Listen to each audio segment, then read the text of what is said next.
Not even a single cent. They don't deserve it. They are thieves who came, furnished your house. When you have expelled them, they now say, compensate me. Compensate me. How can you compensate a thief? And you mentioned the issue of Zimbabwe, and something came into my mind again. Recently, they resolved to compensate farmers for developments on their dispossessed land. What are your views? Are they reversing the land reform program? In fact, I have a statement here that was released, I think, yesterday by the Minister for Finance of Zimbabwe. You know, Zimbabwe is, in my view, and I stand to be corrected, I think the single thing that I think President Mugabe did, which I support, although it was a little disorderly, is to seize farms. You know, this idea that some people came from Europe and took people's farm, and then they are to be compensated. You know, if a thief comes into your house and removes you out of your house, and then furnishes your house, and then you remove him, how do you compensate the thief? This is exactly what we are being told. But I know Zimbabwe is being persuaded by the Western world that if you don't compensate our cousins, we are going to ensure that you suffer under sanction. You imagine what would happen if the Zimbabweans started compensating their farmers. They would be sending a wrong message to the white farmers in South Africa. They would be sending a wrong message to the white farmers in Namibia, because the situation is so clear. I mean, you came into Africa, you own 80% of the land. What is independence? Land is the last colonial question.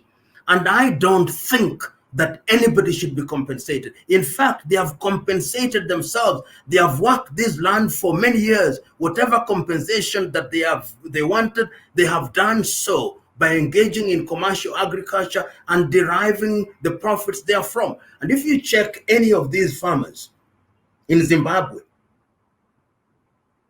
in Namibia, in South Africa, half of their wealth is not in Zimbabwe or South Africa or Namibia.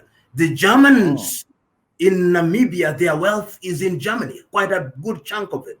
The Zimbabweans, their wealth is either stored in the United Kingdom, which is not so united anyway, and then some of it is to be found in New Zealand and in Australia. The South Africans are the same. Some of them are now in Canada. So the countries where they are actually hunting grounds.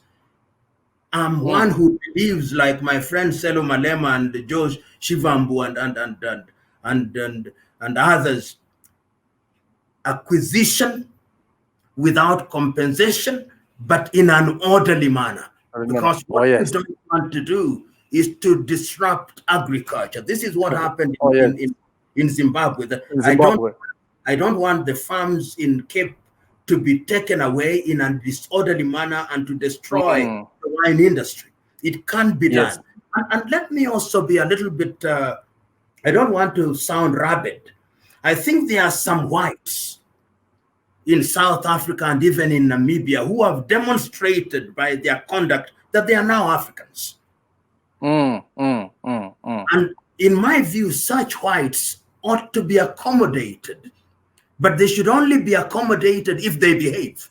If you have 10,000 acres of land, you've got to give up some of it. And you've got to transfer technology and know-how to the blacks. That must be done. But don't compensate anybody, not even a single cent. Not even a single cent. They don't deserve it. They are thieves who came, furnished your house. When you have expelled them, they now say, compensate me. Compensate me.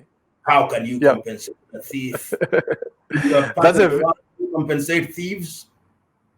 That's a very interesting analogy there, Professor.